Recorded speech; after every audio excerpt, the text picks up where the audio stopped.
I find myself often asking, how do I tell if I'm an adult? I've met older people that are immature and act like they're still in high school, so what does it take to be an adult? The best I could come up with is not dying before you turn 18.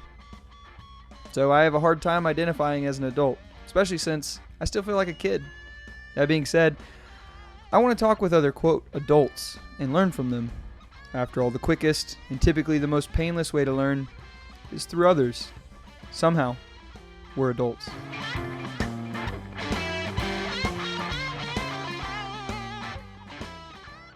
Oh, okay. Oh, shit. Hey, buddy. Hey. When did you... Okay. I don't even want to talk about drinks. I was going to talk about your drink because you're, like... I'm so proud of you. You're drinking 0-calorie drinks now. Yeah. What's that been like? Well, what got you into it first off? Because... Well, drinking so much soda, I always felt kind of crappy. Like, I drink way too much Coke. It seems like dark sodas. Doing too much Coke? Dark sodas are worse. But I'd wake up with just crap in my mouth and my teeth would itch. So, I just decided it'd be better. I wouldn't rot my teeth out as fast if I switched to water. And fizzy water just happens to be a good alternative to soda. It's weird, right? Because, like, I drink them too, and, like, I don't know what it is, but it's like I'm... Like, especially the flavored ones, like, you feel like I feel like I'm drinking a soda because it smells like something different, but it tastes like water and it feels like soda. It's like if soda is 4 out of the 4 senses where it's like, or maybe not 4, what am I thinking of? So it's smell, taste, feel. Smell, taste, feel, hear. Hear. Yeah, I can hear it too. Yeah, fuck it. Why not? This is my podcast. So those... Yeah, those 4, but then, like, you're only losing 1 when you go to, like, a 0-calorie thing, which is basically the taste, because you can still smells like something, you're drinking something that's not water. Mm-hmm. Feels like you're not drinking water. And then it hears like you're not drinking water. Yeah, well, like, even my body thinks that I'm grabbing a soda, and then it won't be sugary, and I can feel the urge in the back of my head, like, where's all the sugar? It almost like, it feels like it hits, like, a craving. Like, yeah. Like, because, like, we keep them, like, I buy 12 packs of them and keep them at the house whenever I find the ones that are, like, all the different flavored ones that are on sale, like the LaCroix and, like, Aha is probably my favorite one. Yeah. But, my favorite brand. But, like, every time I, like, pop one, it literally, like, something in my brain's like, oh, you're drinking a soda. It's like, yeah. Like, I don't know. It's just, I don't know what it is. My brain's tricked now. Yeah. Because, like, I'll drink 3 or 4 of them a night. Yeah, no, we go through them like they're nothing. Yeah. Yeah. But, I mean, I still drink regular water. Like, I still drink, like, a bunch of water. And I know you have... Actually, I have to, like, force myself to drink regular water now because I drink so much sparkling water. Yeah. Like, it sucks because they're, like, so expensive. Yeah, sparkling water. They really are. I have to wait for them to go on sale. We were out of water one time, and I went to the store just to get water. And I was like, okay, I'll get enough to stock up. So I got, like, 6 cases. I spent, like, $50 on water. Were any of them on sale? No. All the ones that were on sale, they're always sold out. Yeah. I wait for them to go on sale, and then I'll buy, like, 6 cases. That way I've always got something. The bad part is, like, there'll be, like, a long point of time when they're not on sale, and I'm just, like, getting out of the last case, and I'm like, what are we going to do? Price. I'm going to have to pay full price. I don't like doing that. But I noticed that same kind of thing. Like, soda is so easy to find. It's everywhere. And, like, tastes delicious. It's relatively cheap. And there's, like, a ton of different flavors. And it's, like, every time you show up and drink something different. And like, you can basically double your calories in a day just by drinking soda instead of... Yeah. Like you can eat healthy all day and then drink enough calories to, like, double what you're consuming. Yeah. Like, I'll have, like, 2 Mountain Dews at work. And sometimes I'll think about it like, wow, this is, like, all the sugar I need today. Like, I don't need to go home and have a candy bar. I drank all the sugar for today. Yeah. Well, think about how, like, that goes through your kidneys, too. Because, like, all that sugar and that, like, caffeine, too. Like, my uncle, he drinks or at least he did. I don't know if he still does or not. But at one point, he was drinking, like, Mountain Dew like it was his coffee. Like, he was drinking it all the time. Yeah. And he's had so many kidney stones. Yeah. And once you have a kidney stone, it really makes you rethink what you're drinking. Yeah. Because when I had kidney stones when I was a kid, I mean, it was a reaction to a medication, and it caused me to have kidney stones. But it was the most painful thing I've ever experienced. Yeah. It was ridiculous. It's life changing. Yeah, dude, your back feels like somebody is breaking you like a glow stick backwards. Oh. It's fucking miserable. I usually want someone to break me like a No, glow stick no. backwards. No, this isn't pleasant. It's like someone like imagine like John Cena like picks you up in the air, and then he like puts his knee out and he like stabilizes it so that it's not gonna move, and then he drops you, but like forcefully, like not just drops you like and lets you daintily fall down, like throws you with a drop, Yeah. and then breaks you over his knee. Okay. It's Sounds maybe like that times 10. sounds enjoyable. It's not fun. It is not fun. Yeah. The weird part was like when that happened, my dad was a firefighter, and he's like ran calls on people with kidney stones before, but he's never ran a call on a person with a kidney stone that was 9 years old. So he had no clue what was happening. Oh man. He was like freaking out and like debating whether to call like an ambulance or something like that. And he ended up like taking me to the emergency room. Mm-hmm. And then at the emergency room, he has kidney stones. My dad was like, come to think of it, that is all the signs of kidney stones. But he's 9. Like, what do you mean he has kidney stones? Yeah. This is like an old people thing. Yeah. Yeah, it was weird. Dang. Do you have any like crazy medical stuff growing up? I know besides your sinuses, that's a whole podcast in and of itself. Wyatt sinuses. No, it was mainly just the sinuses. I mean, You say that so nonchalantly. I mean, there's nothing else I could really think of besides not being able to breathe out on one side of my nose for. Now, did you have a deviated septum? Yes, it was a deviated septum, and then I guess just from how allergic I am to the outside environment, I had a bunch of tissue that was inflamed, and there was no like Uninflaming treating it. Yeah. So they cut all that out. They fixed the deviated septum, and basically the way they explained it, it's like unclogging a sink. We fixed the clog, but the drain still. Damn it. I'm sorry, I fucked that up. You're good. No, listen, I'm all ears, man. You're explaining it. I mean, basically, like half of it's fixed. So you got your deviated septum fixed? Yeah. So I opened up the passageway, but now all the bad stuff that makes the tissue inflamed can get in easy. That's nice for it. Yeah. So convenient. So I basically didn't fix anything because now every once in a while that one side of my nose that was clogged up my entire life will just block itself, and I'm back to square one. Do you feel like you can breathe better, at least? Sometimes. Depends on the day of the week. Yeah, every once in a while, I'll take a deep breath. Like, that was a good moment. Both nostrils were engaged. Yeah. That's all. Yeah, my right nostrils, like I have a bad deviated septum. When they fixed that, okay, so when I asked my doctor about like how they fixed that, because he was like, oh, you have a pretty bad deviated septum, and I was like, well, how does that get fixed? He's like, surgery. And I was like, oh, what's the surgery like? And the way he explained it was very, like, first of all, very fast, and it sounded brutal. When he was the way they explained it to me, it was like taking an accessory off of something and then just fixing it and putting it back on. Like, he said, you have a little membrane right inside your nose right here that keeps it straight, and mine's just got a little bit of a curve to it. Yep. So he said, what we're going to do is we're going to cut a little hole, we're going to take it out, straighten it up, and then stick it back in there. It's like, oh yeah, just easy peasy. Like, we're done. The way they explained it to me was like they basically like cut the skin, whatever, and they peel it back, and then he's like, and then we take a hammer and we smash it, and then we like put it back on, like sew it back up. I mean, granted, this was a couple years ago. I probably just don't remember. But that's what I heard in my head. So I was like, but he literally was like, the whole procedure takes like 10 minutes. Yeah. And he's like, we put you under to do it. And I'm like, okay, so this is like a big thing for me. I was so confused. I was talking about noses and why I just had to sneeze. I was like, what was going on? I was so confused at your face for like 2 seconds. What they didn't explain was the recovery. Thank you. Yeah. So I don't know if it was because of the tissue or because of what they did with my deviated septum, but they take these stents and they put them in your nose. I didn't realize how big it was. Like, I thought they just shoved some cotton up there. No, it's like this huge piece of plastic that's like just shoved in there, and it had to stay for like 2 weeks.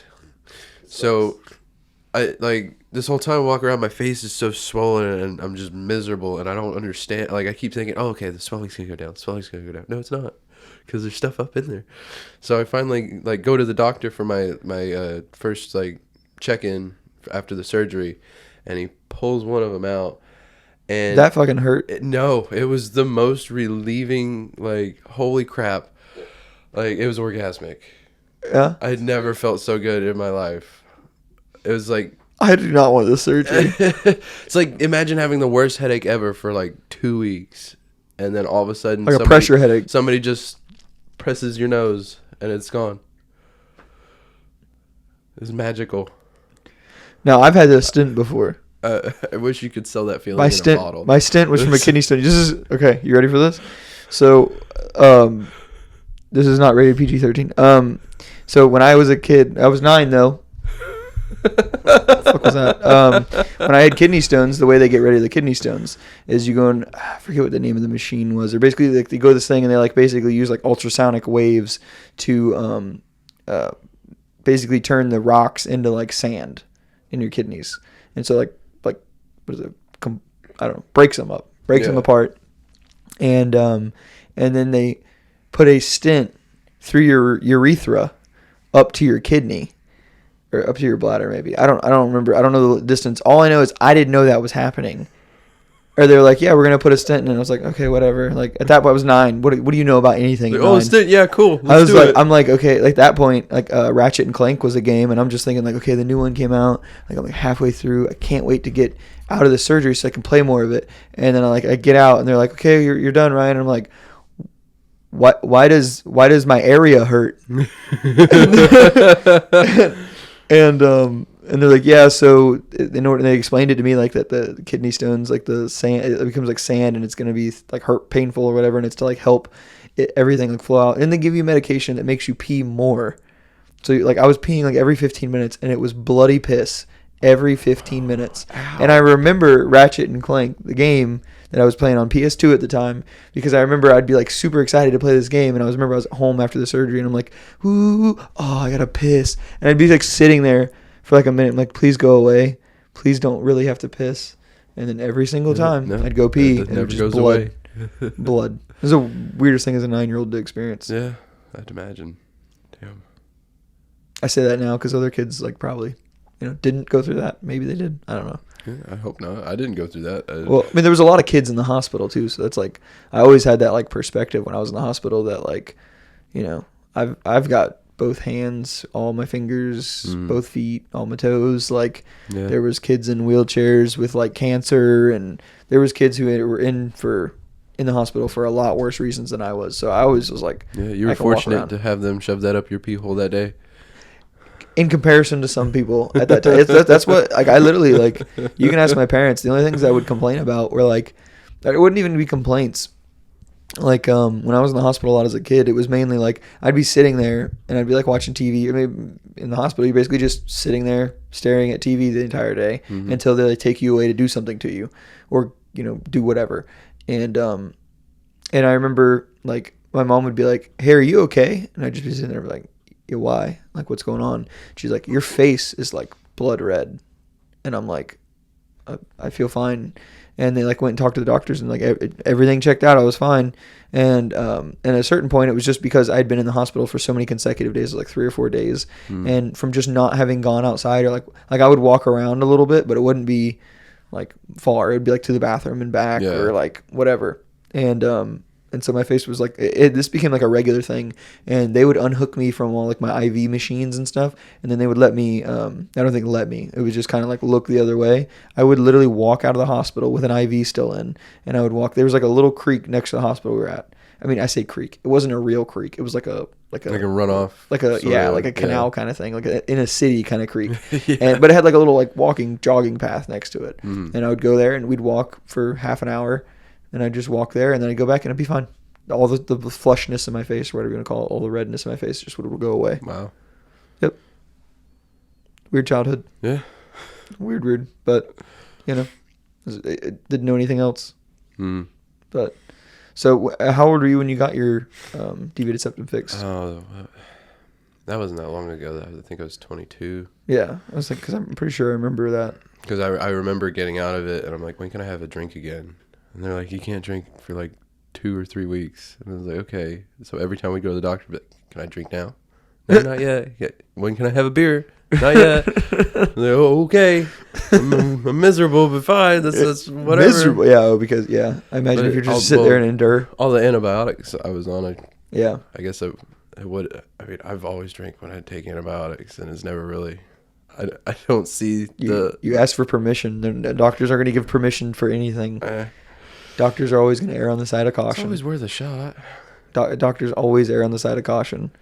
Like, my doctors are always like, oh, you got to be careful doing this, and you got to be careful, or you shouldn't do that. And I'm like, listen, like, there's a certain point, like, they're always gonna take the road of like you not getting hurt and suing them. Mm-hmm. So you just got to be like, okay, I understand what you're saying, but I'm still not gonna do that.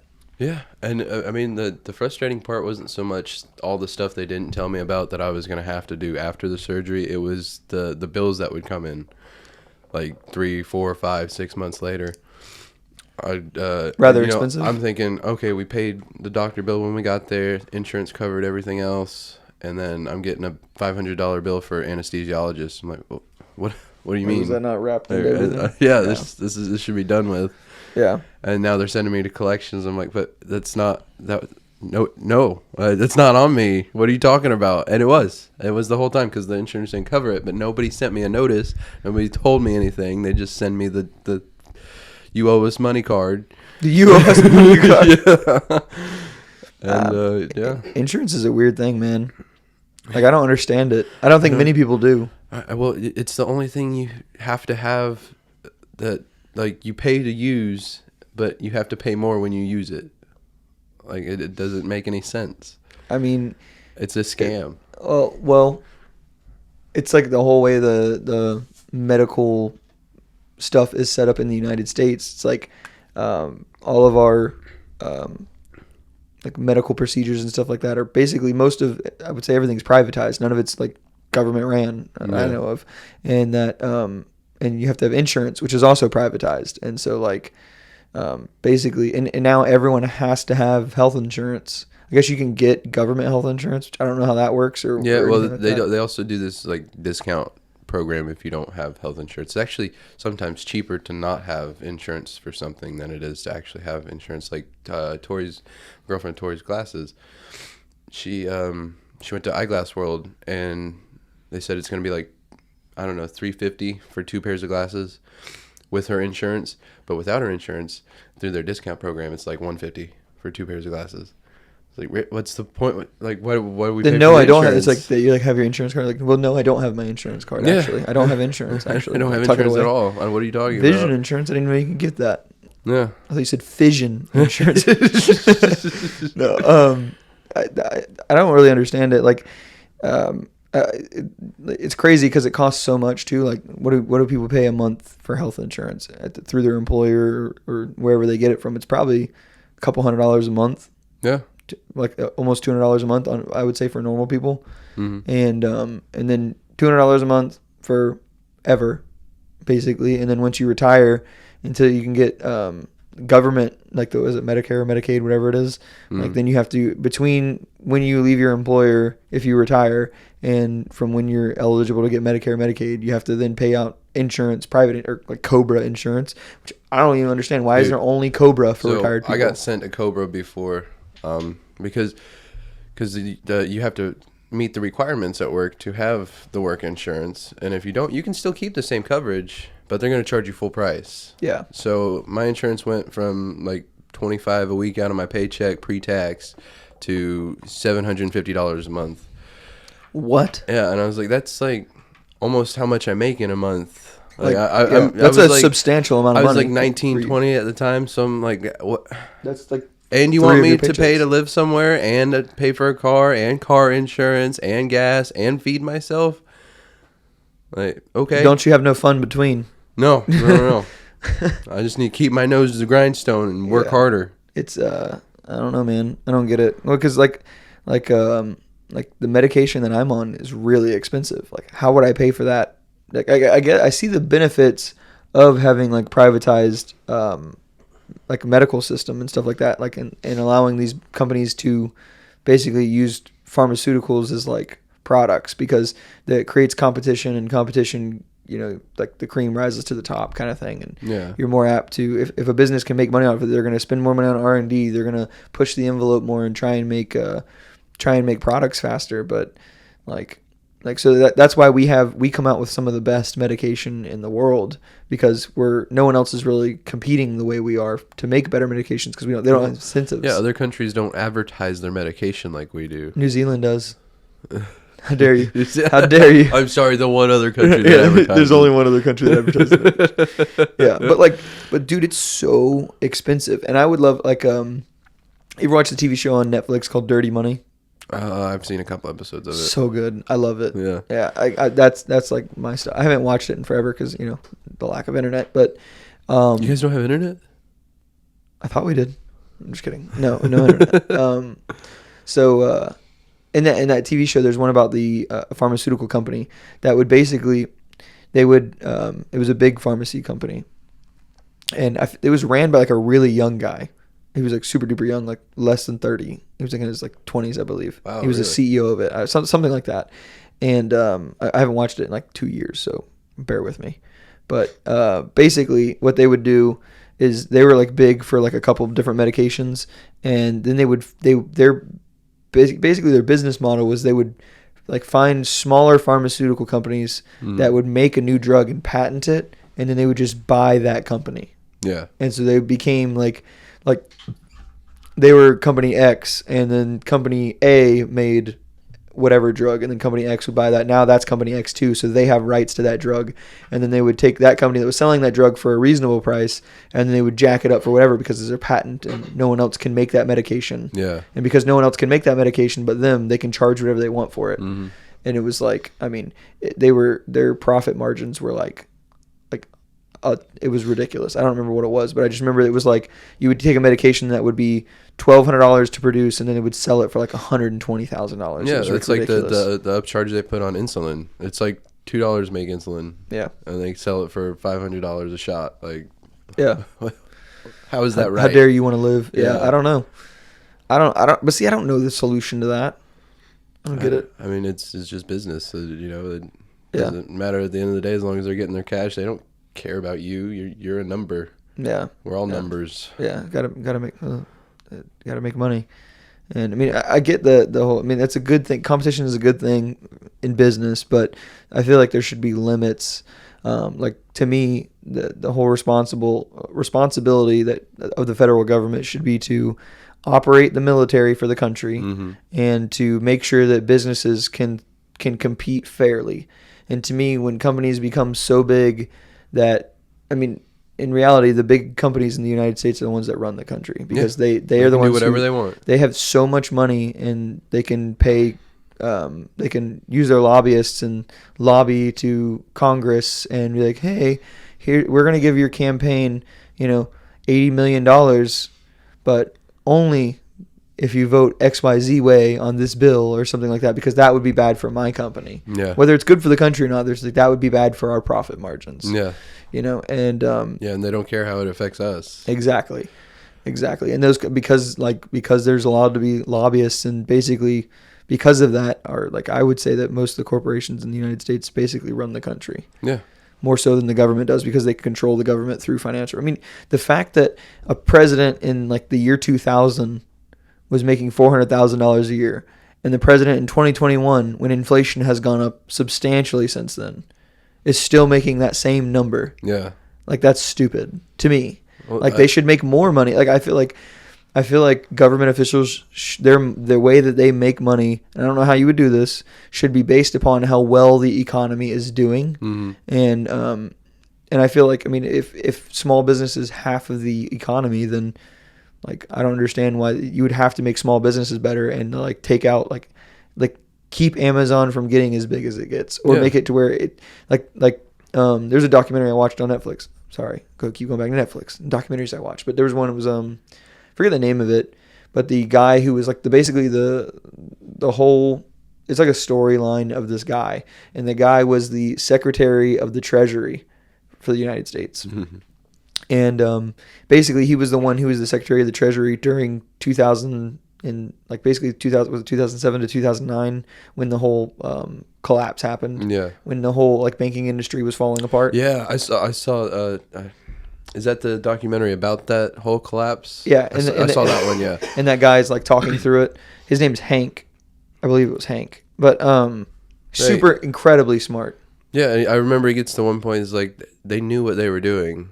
Yeah, and they knew we would bail them out. Well, they didn't care. That's the whole. The banks knew exactly what was going to happen. These companies, and that's one thing. The whole premise of why he's like, I'm not making this. He's like, I didn't want to be a part of this documentary to gloat about what I did. Mm-hmm. He's like, it's not really a gloat because it was still like there was still a bunch of shit that happened that shouldn't have happened.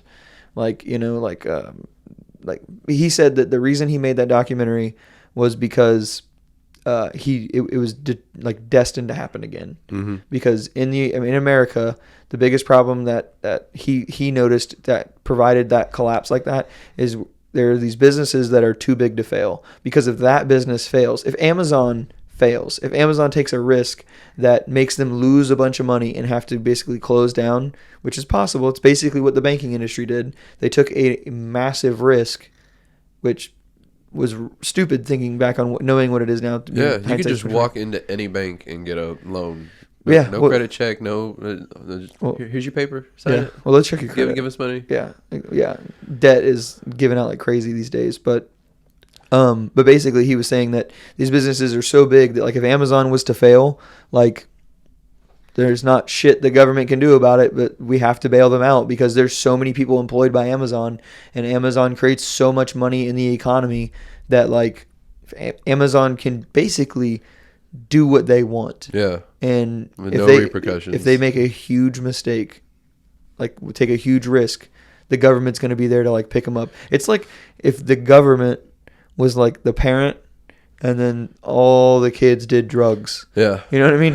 It's like, okay, well Timmy's got a good crack addiction. It's not getting out of control yet. And then Johnny, he's on heroin, but like we think he's within our limits right now. But then maybe Johnny starts taking a little bit more heroin than he once did. Next thing he's cracked out, and the government's like, okay, we're here to take you to rehab. We're not going to give up on you. We're going to let you just figure it out by yourself. Yeah. If you die, then we die. I don't know, man. I don't like the idea that there's these giant corporations that basically run the country. And I think that the government does a terrible job at most things. Yeah. And I think that they do a terrible job of making sure that monopolies don't happen. It's like they're trying to avoid another Great Depression because once one of those big companies go under, there's basically the global economy tanks. But but like think about maybe we need another Great Depression. No, but like, well, think about it like this: what was the average age of the politicians that said that Google should be allowed to buy YouTube? The average age of the people who were like, I don't see a problem with that. They were all like 55 and above. Oh, easily. People who don't know anything about YouTube, Google. That's that internet stuff. Yeah. They don't, and now that, those are it's ridiculous how large Google is, and they probably have no clue. Or like if they do know, they're just like, well, I don't use it, so it doesn't bother me. I mean, and how do you regulate something that large just out of the blue? Like if you didn't start, Google should never have been allowed to buy YouTube. No. Facebook should never have been allowed to buy Instagram. No. Like I don't understand these old, really, really old people. Do you think there should be an age limit in politics? Yeah. What would it be and why? I think I think if you're old enough to get Medicare and Medicaid, like if you're old enough to be considered retired by the government, which is like what, 62? No, it's like 69 and a half now. They keep pushing it up. If you can collect Social Security and get like old people government insurance, you shouldn't be allowed to be a politician anymore. Yeah. Like if you're past your working prime, I would say that you shouldn't be. I mean, I'm not saying just because people are old, they can't be that thing. I'm just saying like there's no like I think there's a good portion like the president shouldn't be allowed to be, I don't know, in their 70s or 80s. Like I don't see why you'd want to do that job. No, you don't want to put it, that's the most powerful position in the world, and you're going to put a weak, frail, old person up there. Is it though? Yeah. Well, it's supposed to be. I would say the people who run China and Russia probably are most powerful. I would think the U.S. just likes to think we are, but we're like the third place. We're like the Like, have you seen the picture, like the meme where it's like a dude who's like on like the Olympic things where it's like first, second, and third. Yeah. Like, and they're like different stages, and the dude who's on third's like throwing a party, and the first and second place dudes are like, "What are you doing?" You make a good point, but also that like we're the middleman. Without us, they can't do all that shit. Like, well, we created most of the stuff that they use, like the nukes. Like that was done by the U.S. and now they're all like, we have them too. Like, yeah, bitch, but we wouldn't have them if it wasn't for us. Nobody should have them. I mean, it's too scary. But the funny part about like, because like what use is having them? You fire one, that's the end of the world. Yeah, because everyone's gonna fire everyone. Anybody fires one. But Wyatt, that's the same. Okay, but like I was gonna say that everyone having nukes is the equivalent of like everyone having guns in the United States. Like, it's a level playing field. Yeah. And I think that there should be a level playing field. Same thing in business. Like, if Amazon can be as big as it is, like, then everyone should be able to be as big as it is. But I feel like there should be ways to prevent them from becoming too big. Like, businesses shouldn't be too big to fail. Yeah. And Amazon's making a ton of money, and I don't know how you would do it. I really don't. But I'm not a politician. I'm talking shit on a podcast. Yeah. But like, I just know, and I would think that most people would agree that businesses being too big to fail is not a good thing. So, I don't know. I don't know how you would do it. I really don't. I'm not smart enough to figure that one out. Yeah, but they can't. They're too busy trying to figure that out, or they're too busy trying to figure out dumb shit. It really doesn't make a difference. Yeah. And we can't get anything into the ports right now either. And we might not have turkey for your Thanksgiving. Oh no. No pumpkin either. What are we gonna do? It's weird, man. It's weird. One of the things that I've found is the more you watch the news, the more you think the world's falling apart. Yeah, that's why I stopped going on Instagram. Yeah, really? It's so depressing. Yeah. Well, you can change what you see on Instagram. You don't have to see politics. Well, yeah, but I kept Instagram so I could keep up to date with what was going on, and since that's what's going on, I don't need to keep up to date anymore because I don't want to do that to myself. Like, yeah. I'd rather worry about what Wyatt has to worry about than worry about what's going on with everybody else. Fucking bananas. How dare you? You need to be worried about the president. No, I'm just fucking with you. I don't know. When it starts affecting me is when I will start having a problem with it, which it did with work and everything when they did OSHA's trying to make it part of their curriculum that you have to have the vaccine to be safe at work. And I was like, okay, now it's affecting me. That's now it's weird, an issue. man. Now we need to do something. Okay, like the vaccine thing, like it's so polarized, and like I don't understand why there can't even be like a discussion about the vaccine where it's like okay, like I get it. The vaccine it was made, and it was made very fast, and like it is good for some people, but like I don't think all people need to be vaccinated. Yeah, you had COVID. At this point, it's a convenience thing. Yeah, I was this close to getting it because I just so people stop asking, so people stop telling me, so I can just move on with my life. Okay, so like at a simple level, there is the only way we're going to get through something that's a virus like that is so transmissible as COVID would be through herd immunity. It's the only way you can get through it, because if everyone's going to get it, either everyone gets it naturally and no one's prepared for it, everyone gets it through a vaccination, which is basically a fake way of getting it, right? So that's your two options: is vaccination or you get it. Basically, that's the way you get herd immunity. Yeah. Okay, you've had COVID. Mm-hmm. That's to me, that's the natural vaccine. You survived it. You have antibodies. Yeah. Vaccines are designed to make antibodies so that way your body thinks you had it and your body has mounted an immune response to it. Yeah. Yes, but my body has had it, so why do I need that? And going back to what doctors will say, doctors always err on the side of caution. So if you ask the doctor, you're like, hey, I had COVID, should I still get vaccinated? They're going to be like, well, it'll help. Yeah. And it's like, no shit, Sherlock, but you should be able to, they should be able to be like, well, it'll only help 3%. Or it'll only help, right now you're 99% covered, and it would, it may make it 99.99. Yeah. It's like, well, okay, then I'm not going to, there's side effects with it. And everyone, like you can't really like Google side effects of the vaccine and stuff like that because it's like so. Well, yeah, we haven't been getting it long enough. People haven't been getting it long enough to have that like data. Google and stuff censors it because they're trying to have more people get vaccinated. Makes you because if they see something bad about it, they're not going to go get it. Yeah, it's propaganda. Yeah, anything that you post on Instagram has that little blurb on it. It's like anything about this you've seen to see CDC, and I'm like, okay, it makes you really question, like, where is the CDC's interests lie? Yeah, like because like I think that the CDC before COVID, if the CDC said anything, everybody was like, oh man, we got to follow that. It's the Center of Disease Control. Yeah, like it's crazy. Like that's where like big. Like crazy stuff happens. They know everything. I know, and then save us from something bad. I feel like if like you kind of like they do the polls for the presidents. Yeah. And like you look at their approval rating. I wonder if you could do that for the CDC and just watch like since the COVID and just watch it drop significantly. Because like, I mean, I don't know, man. You're not allowed to discuss it on Instagram and Facebook and stuff like that. You could be pulled for like misinformation and. Mm-hmm. I don't know. It's so weird. It feels like there's a financial incentive for like it doesn't make any sense that everyone would just out of the goodness of their heart and to think that it's going to make everyone like be great. Like these corporations don't like everyone would agree like they don't really give a shit about most of the things that they act like they give a shit. They're just trying to look good in the public eye. Yeah. You know, like during one of the things that people said during like gay pride thing, all the like corporations were like changing their stuff to like rainbow flags and stuff like that. And it was like, yeah, but you guys only care this month because people are watching. Yeah. And like, it's all about what the optics of it are. And but it's like the same thing with the viruses. They just want to go, oh, well, this is how everyone should handle it. It's like, okay, how much money is Pfizer making from this?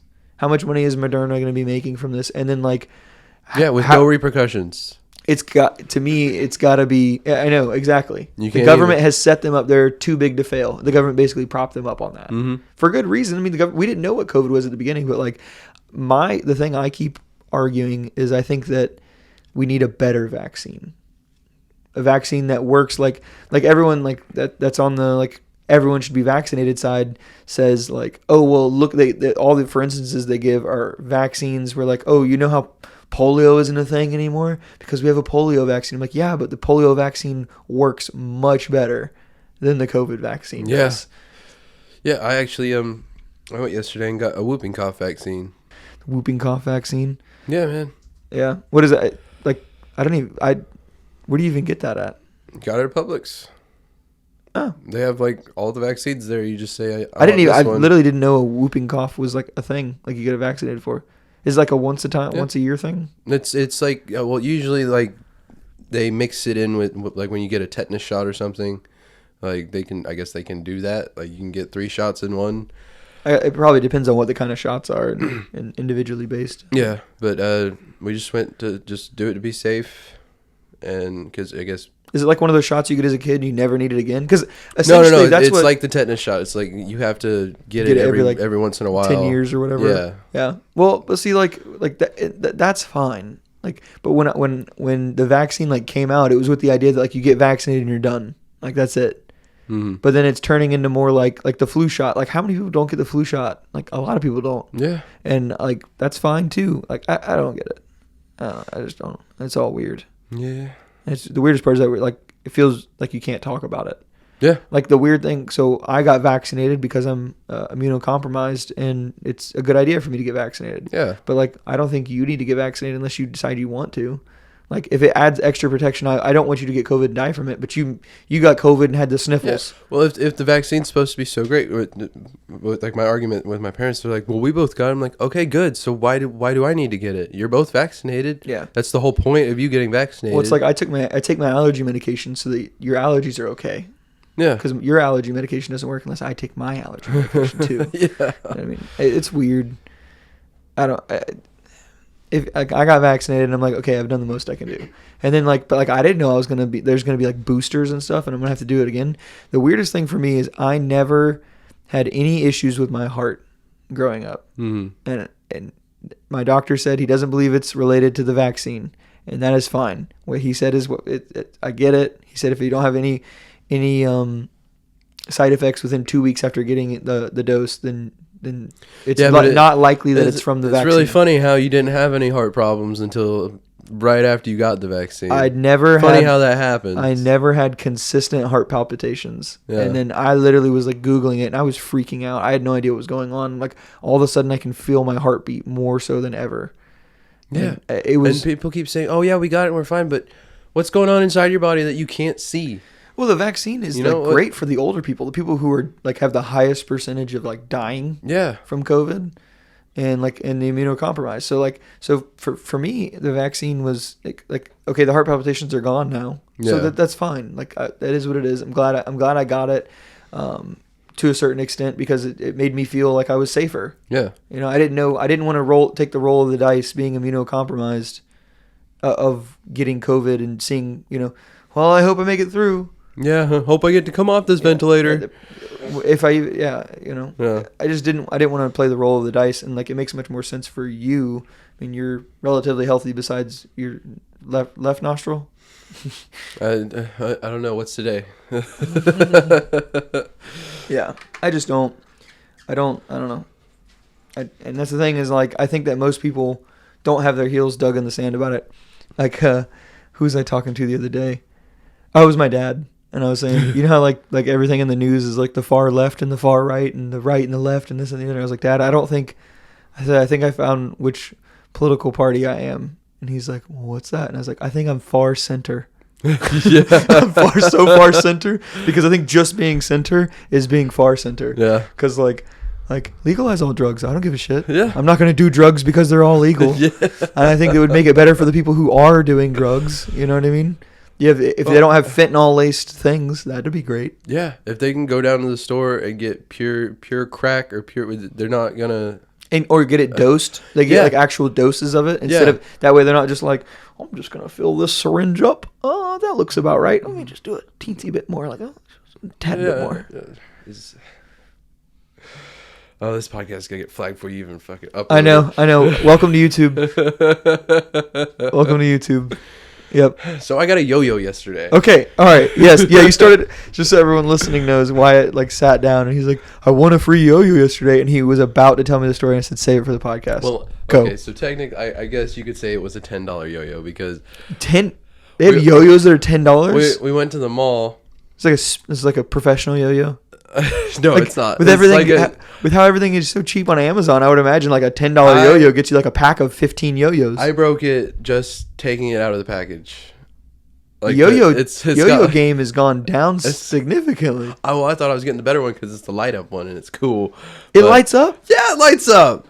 That's why I got it. Okay, so walk me through. What'd you guys do to win said yo-yo? Okay, so we start out. We're just gonna go hang out at the mall, just look around, and we're walking around. We go into a couple stores. Like she stops and gets clothes. I stop and we go into Spencer's. I get stupid shit at Spencer's because you go to Spencer's. You can't not stop at Spencer's. So that's your favorite store. It is. You're keeping them in business.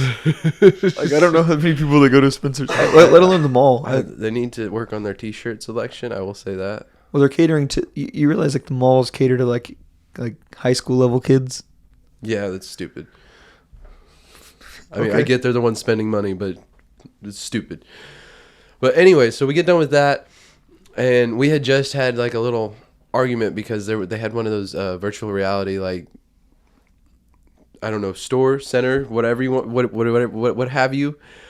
But I just want to poke my head in to see if it's like the ones that I've seen online where it's like it's got the whole setup with the haptics and the vibrations and the little walking pad and all that stuff, because I thought that'd be cool to go back and do at some point. She thought I was gonna walk in there and actually do it right then and there. Yeah. So I'm all frustrated because I'm like, well, you're mad at me because I wanted to poke my head into a store. So anyways, we keep going. We're trying to leave. And I see this, it says like Hot Shot or something on the sign. And I'm like, what is that? It's like thinking, oh no, I'm going to get in trouble for wanting to look at another like game that we got to go pay for. But I see the sign, it's like $10. I was like, $10? I got $10. That's easy. I give you a $10 bill. But we walk up and it's this airsoft range, and they just got like little metal targets set up at the back of the room. And for $10 you get, I think he said like 60 shots, but you can't, like they're sitting there counting out Yeah. BBs. So I think I had like closer to 70. Were you counting them out? I was. No, Yeah, I wasn't. I want value. I was so afraid that I was gonna like miss my targets because I ran out of bullets. But I ended up popping off each one. Like I got so confident in myself. I just felt so cool. Because, like, once I figured out where the BB was going coming out of the gun, I just ting, ting, ting, ting, ting, ting, ting, ting, ting, ting, ting, ting. But I got done. Like, you get a prize. Like, they're not, like, fabulous prizes. But they had a yo-yo. So I got a yo-yo. So was the yo... Okay, That's okay. my So you- uninteresting story of how I got a yo-yo. You won a yo-yo. Okay. So they... Okay. You can shoot an airsoft rifle at the mall? Yeah. That's Inside the insane. mall. That's insane. I know. With all like the I was anti-gun stealing culture, like all the anti-gun culture, you'd feel like they wouldn't be like allowed to do that, and especially in like a shopping center. Yeah, and they were airsoft guns that looked like scary guns, so they must have been scary and dangerous. Huh. Yeah. Interesting. So you paid $10. The yo-yo was not a $10 yo-yo. You paid $10. The yo-yo. Okay, this makes sense. $10 for like a 50-cent yo-yo. Okay, because I was okay. Thank you. That makes sense. I'm like $10. I'm like, man, that'd buy you like a pack of 15 yo-yos on Amazon. The feeling I got winning that yo-yo was worth every penny. penny. Yeah, your testosterone was flowing. Dude, oh my gosh. I win. I'm and the look on that guy's face. You were 2 inches taller when you walked out. Because normally like you're not confident in yourself, and so you'll take 2 shots and miss and look over at whoever you brought with you and be like, what do I do? Like keep going. You guys still have bullets. Like what are you talking about? But I just laser focused. I felt so badass. You could have just even Tori, we were walking out. She's like, "That was kind of hot." Like, you just keep blowing my head up. Make it bigger. Make it bigger. You're like, yeah, I'm the shit. You're going back today, right? Just kidding. I'm gonna go back every day. Take your lunch break. Roll down to the mall. Shoot airsoft. Was that like a kiosk? Because I would say you would be known through time as being the person that keeps kiosks alive in the mall. Well, they're so good at selling to me. They're just like, hey, come here. I'm like, you know what? I'm not doing anything. Sure, what you doing? I don't think that they're very good at selling anything. I think that you're just terrible. There was one Christmas I went. There was like 3 different kiosks they got me in one day. One of them was this. This is a normal thing that for everybody listening. Wyatt is a kiosk person. It was like I know looking back that was like a $50 speaker. They just got me to spend like $120 because they're like, look, if you can make a speaker out of anything, you just set it on stuff and it turns it into a speaker. Okay, that was pretty cool. Explain that speaker. So it's got like this rubber base, and basically it'll transfer the vibration of the music coming out of the speaker onto whatever surface you put it on. So if you have a cooler, you turn that cooler on its side, all the vibration is going to go through your cooler and it's going to come out of your cooler. I specifically remember using that speaker to put it on like a case of beer. Yeah. And we'd like put it on like the box that the beer was in, and it would make like. And the music would get better as we would drink it, because as the box emptied, there was more space for the it created more echoes and stuff like that. So it was pretty cool, but yeah, it was not. It didn't last very long. Yeah, but I was shopping for everybody else, and I bought that for me, and that was $100 that I didn't need to spend at the moment.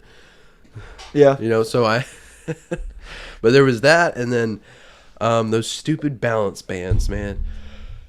Balance bands. Yeah, it's like we put a little magnet in it right here, and blood flow. Do you think that really works? No, well, the dude got me. He was like, "Here, put your arm out, and I'm gonna push it down." It's like, see how easy that was. Now hold this in your other hand.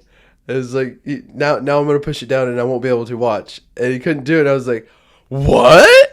Like, this is a great idea. Did you have your other like so? Do you think it was just because you now had both your arms extended? Probably. That you were able to not fall? Like looking back, yeah. If he had told you to do that with a bottle of water. But, I was there by myself, and damn it, he talks so good. I can picture Wyatt's face. He's like, whoa.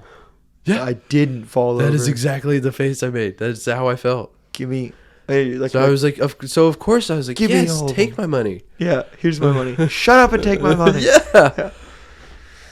You can... If you're a good salesman, you can sell anything to anybody.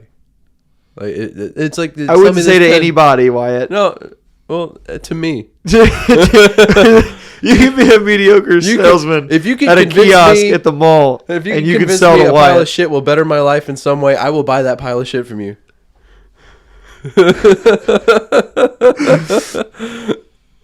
I just remember no every voice time, of reason. It was so fun going to the mall with you because like you can hype up anything. Like you'd be like, but dude, this. I'd be like, yeah, I hear you, but not that. It's like, yeah, we don't need socks for sandals, Wyatt, but there's socks that you can put over your sandals, dude. Yeah, like it's got the toe cut out. Yeah. Like, You ever seen socks with the toe cut out like that? It's so convenient when you're cold and you put those socks on, but then you need to go outside. You don't want to put shoes on, so you put on flip flops. Yeah, it's so much easier to put on 4 different things on my foot. Ryan, it's got kittens on it. It's got kittens, man. We used to. I mean, that was what we did. That was the like. I understand why mall's target audience is really like families that have kids and kids essentially because. It would be a normal thing for us to spend like an entire Saturday at the mall, walking around store to store, pretty much. We'd skip a couple stores, but you could easily spend all day and buy nothing. Mm-hmm. Just go in and look around at stuff. Look at and even the thought of doing that now makes me want to rip my face off. Mm-hmm. Like I have no desire to do that. Yeah, anymore. No, I was miserable the whole time yesterday. Yeah, not because of like what happened to us, just. Because of my surroundings. Like, there were so many people just getting into the parking lot. Like, I don't understand why everybody has to go every weekend. Like, I promise. I don't think everyone goes every weekend. I think there's just that many humans that go to that mall. I guess, but like, it's like it just makes me feel like, oh, it's Saturday. We have to go to the mall. Like, dude, there's a Saturday next week too. I promise. It'll get here. Yeah, and they're gonna have the same shit. It's gonna be the same price, if not more expensive. Yeah, I mean, like the Apple store's there. Yeah, that's really it. That'd be the only reason I go back. Like, it's fun to people watch, I guess. I mean, I went there the other day. I like the like novelty stuff that you find just because like going into a store is like taking an Amazon list and putting it right in front of you. Yeah, I get kind of. But in the store, you can go get shoes. You can actually try shoes on. Like say you go to the store looking for like a new blender. You don't have to compare that blender to the 50 other blenders that are on Amazon. Yeah. You have that one or the cheaper one next to it, and that's all. Those are your choices.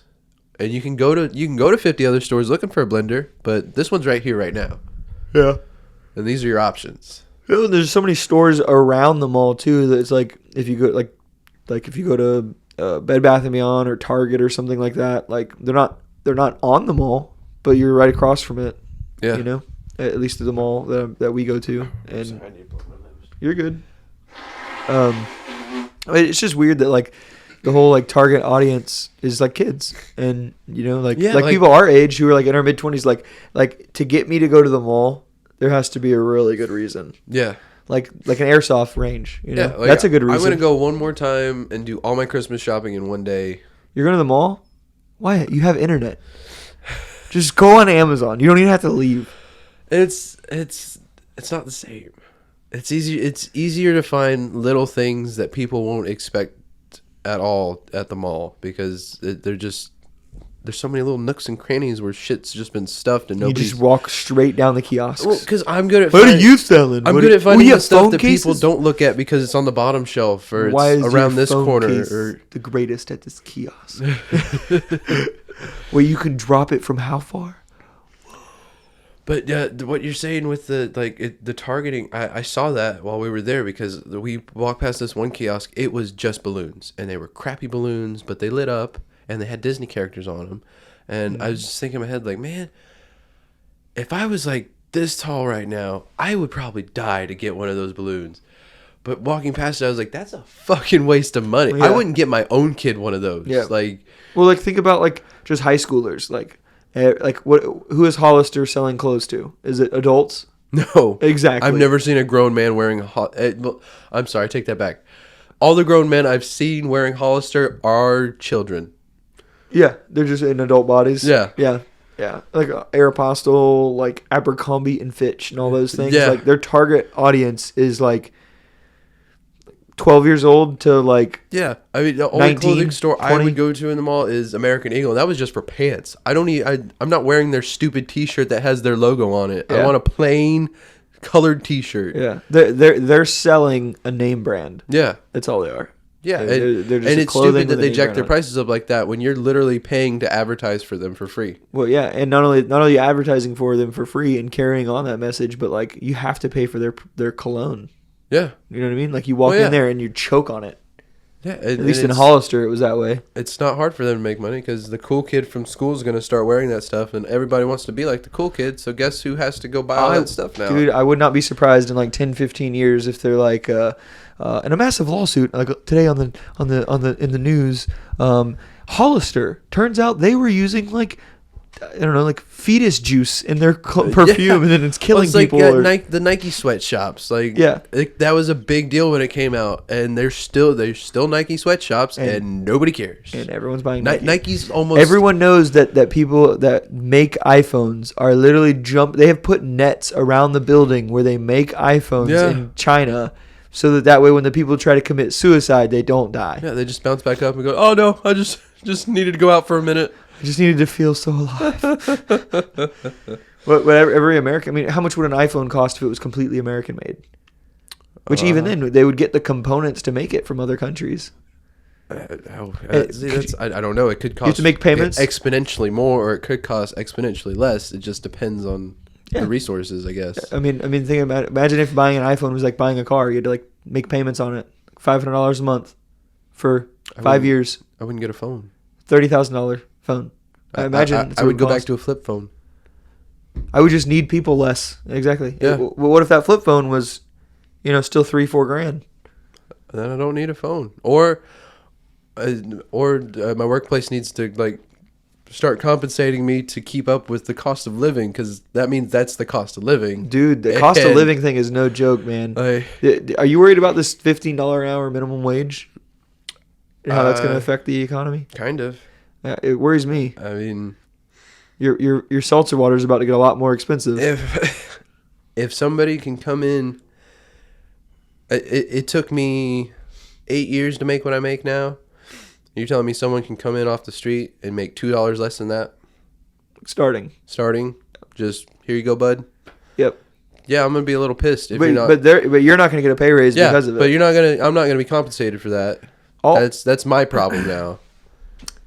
My concern is that, as a business, Wyatt, you run your own business, and now you like McDonald's. Let's just use McDonald's for example. Well, McDonald's was already trying to automate things because McDonald's biggest cost is probably like paying people to work there. And if they can have less people work there, they can make more money. So they were slowly starting to automate things. Mm-hmm. And so much of the world is being automated, right? So most of the jobs that were entry-level jobs that pay minimum wage were jobs that basically were on the, like, they were like grunt work. Stuff that potentially could be automated one day, but the process is being slowly done because there's not as much of a financial incentive. But now there's a huge financial incentive for these corporations to automate these $7 an hour jobs, because now the $7 an hour jobs are going to be $15 an hour. Yeah, but what I don't get is it's gonna get rid of a lot of jobs. These is my problem. corporations are so big; they've got so much money.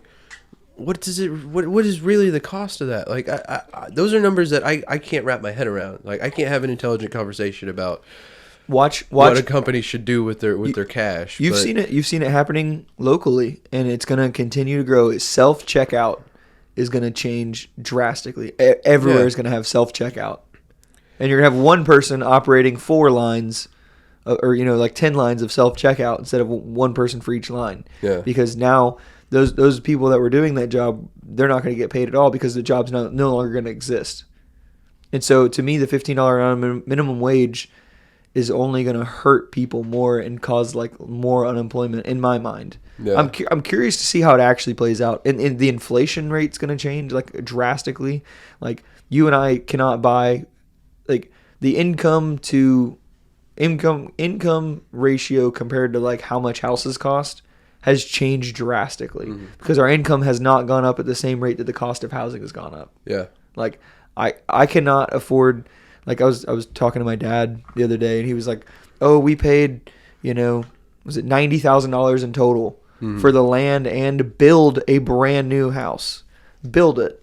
And it's like, I mean, my mom's house is 4-bedroom, 2-bath. Like it's pretty spacious too. You've been there, and it's like on an acre and a quarter, acre and a half. It's like a good piece of land and good area between, so like you're 20 minutes away from a good place to get groceries and shopping centers and stuff.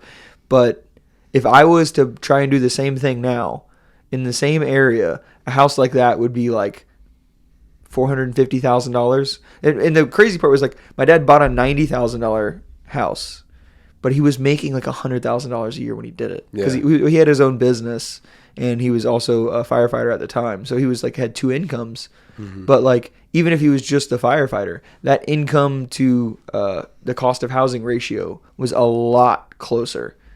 Like, and now like, how do you make $400,000 a year to be equivalent to that? How do you make $400,000 a year? Be president of the United States. Yeah. That's it. Yeah, not really, but you can do a ton of things. But that's a lot of like work to just afford what would be considered a normal house. So like I feel like our generation, you're going to see a lot of people that are going to be driving cheaper cars. We're not going to be buying new cars because you realize that like your parents always bought and drove new cars and more expensive cars, and they always had payments on it. And like I'm just trying to set my finances up so that way I can buy a decent house, not even a nice house, a decent house, livable. And it's gonna be difficult. It's frustrating when you talk to older people. They're like, yeah, we bought our house in the 80s for 12 raspberries. Yeah, 12 raspberries. But you got to think, I was only making $1,500 a month. Yeah, and you make $2,500 a month. And I'm like, yeah, but $1,500 a month back then, a gallon of milk was a quarter. Yeah, Gas was 10 cents a gallon, and a dude came out and pumped it for you. Yeah. God, and like, not only like the whole like money problems it's going to create, but like me as a worker, like I took the time and dedicated myself to my job to be valuable enough to be worth being paid what I make. So that value's out the window as soon as somebody can come in and make exactly what I make just off the street.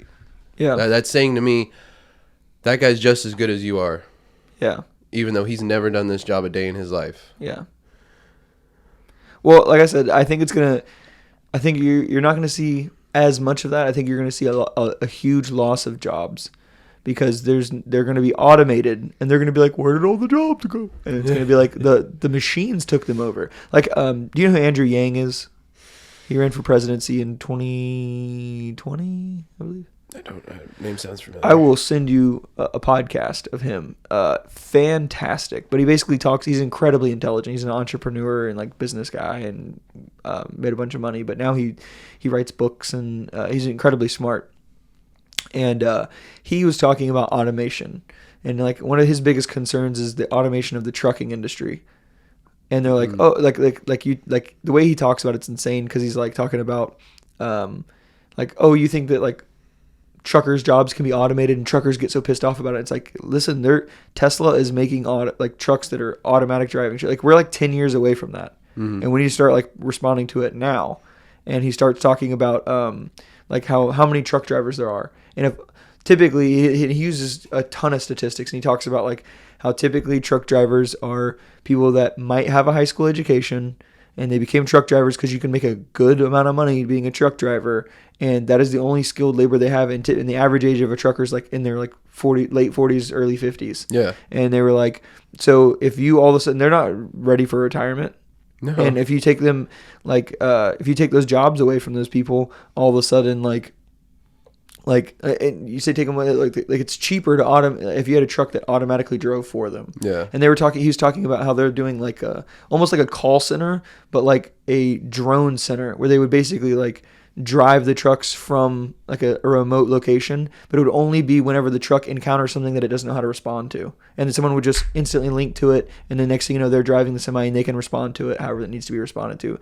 And like Tesla's autopilot stuff is getting incredibly good. Yeah. And like it's 99% accurate or whatever now. And like I mean, it's only going to get better. And that's part of what that shortage that we're supposed to have. Like, it's not that the stuff can't get into the ports; it's that it can't get out of the ports because there's nobody to take it out of the port. There's not enough truck drivers. There's always like they're like, oh well, you'll never get rid of truck drivers. It's like, well, there's never been enough truck drivers, so there's always been an incentive to automate. That's why it's slowly been automating.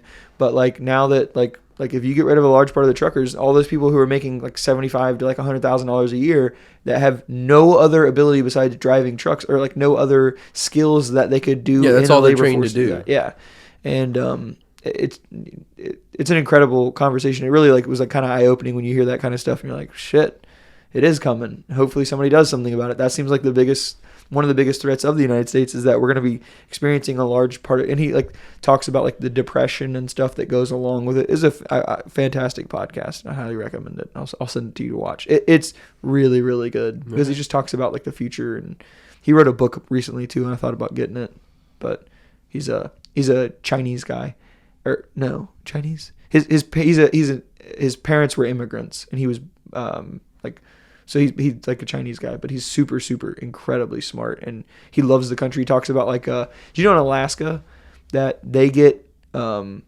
it's like $1,500 a month. He's the one who does the universal basic income. He's the one who talks about that, but he calls it the freedom dividend. It's pretty good, but a pretty cool thing. But he talks about Alaska's the only state in the United States that gives any citizen who lives in Alaska gets paid $1,500 a month. Yeah, just because. Because essentially the way that when the law was being passed, I think the governor of Alaska or whoever was the one who made the decision was like, hey, this money's going to go to somebody. And he explained it's either going to go to you guys or it's going to go to the oil companies. So you guys decide. And we're like, well, fuck the oil companies. They're already making a shit ton of money. Yeah. So like, give it to us.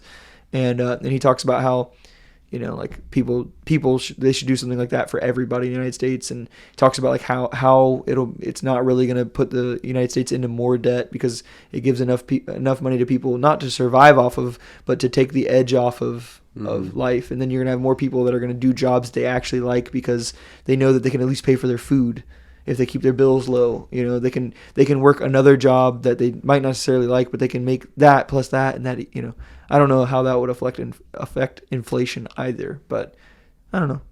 I'm not heels dug in on anything. I've also been taking notes on my phone of like random thoughts I've had. Yeah, I've got a bunch of good ones. I can't remember any of them right now, but I'm trying to think. There was one that was like, do you think that police and fire departments should be like private companies? Yeah. How would you do it? Because my thought was like if they just set it up like they do insurance, but I don't really understand insurance. And as we talked about at the beginning of this, but like my thought was if you have insurance for fire and police, make it a requirement where you have to have it or whatever. But going back to the whole thing of like anything the government touches turns to shit pretty much. Well, yeah, I would say basically just take the government out of it. Make it like where you have to pay fire and police. It's the county's problem. Like so it's the county's business basically, I guess. Like yeah. If that makes I yeah, take it where it's. I got a fuzzy brain right now. Yeah, man. I don't blame you. I don't know. It's not like a complete thought yet for me, but it's basically like, you know, what would it look like if they privatized police and fire? Because I would think that would be better for like innovation and better for the consumer, because then it creates competition between police and fire. But then if they're it's also private and one person can own that entity. Then what keeps them from abusing that power and going, well, I own the police, so they're going to look the other way when I do all this illegal stuff, and they're going to come crack down on you because I said so. Yeah, there'd have to be some kind of regulatory agency or some kind of system of checks and balances. Like a government? Yeah. But see, police and I don't know, but like police and fire, it's one of those things like everyone wants to have it when you need it, but like, you know, having grown up as my dad being a first responder and knowing a lot of first responders because of that, like a lot of first responders, like a lot of the calls that they get, like I would say a good portion of them are repeat offenders, people who call the cops for everything or people who call the fire department for everything. And like they're the ones who everyone pays taxes. Like they're the ones who are getting the best bang for their buck. But like the likelihood that you and I over the course of our life will get how much money we spend on taxes for those things, are we going to really get our use out of it? We might dial 911 3 times in our lifetime. But make it like insurance where you pay a monthly cost of it to get it or whatever, and then a monthly fee that would be cheaper than what the government does probably, and then when you use it you have to pay for it. Yeah. Or maybe something like that, so that way you're less incentivized. Like make it like, so like if you show up at the hospital and you don't have health insurance, they're still going to treat you. They're not going to let you like die because you don't have insurance. Yeah. But you're going to have a bill that you're going to have to pay. Yeah. And the same thing with the fire and police. They're going to show up. Maybe not make it completely privatized, but make it to where it's a better operating system. I'm not saying it's terrible anyways, but in a lot of the places it is. Police are pretty rough in some of the places. Yeah. But I don't know. I don't know the solutions, Wyatt. I just want to talk about things. So, anything else you want to talk about? Oh. Nothing off the top of my head. What about the back? Back of your head good? No, nothing back there either. Well, thanks so much for... rattle my pebbles around. Dude, going on YouTube has been a freaking chore. Colton and I have... It's been like an everyday pretty much thing of figuring something. Because, dude, like...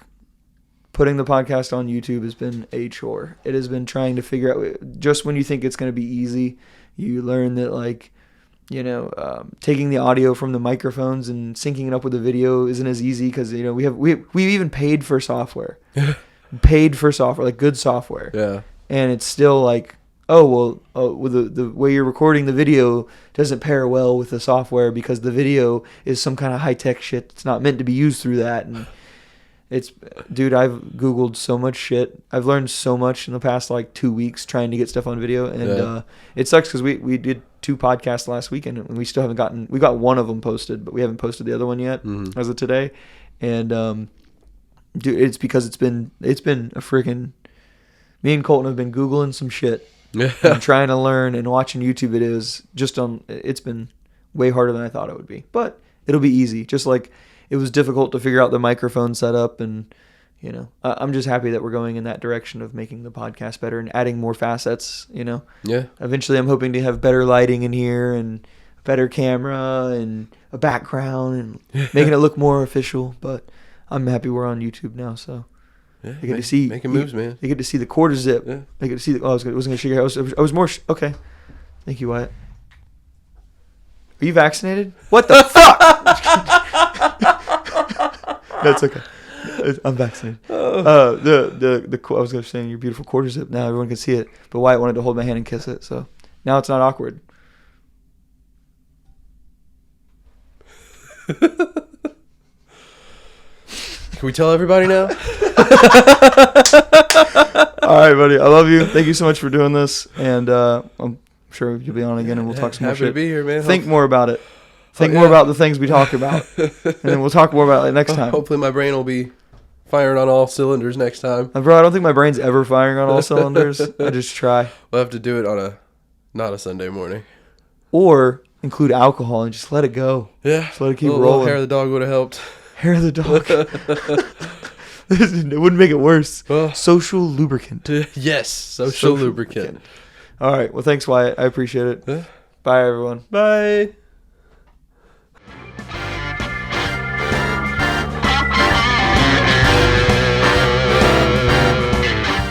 Hello, everybody.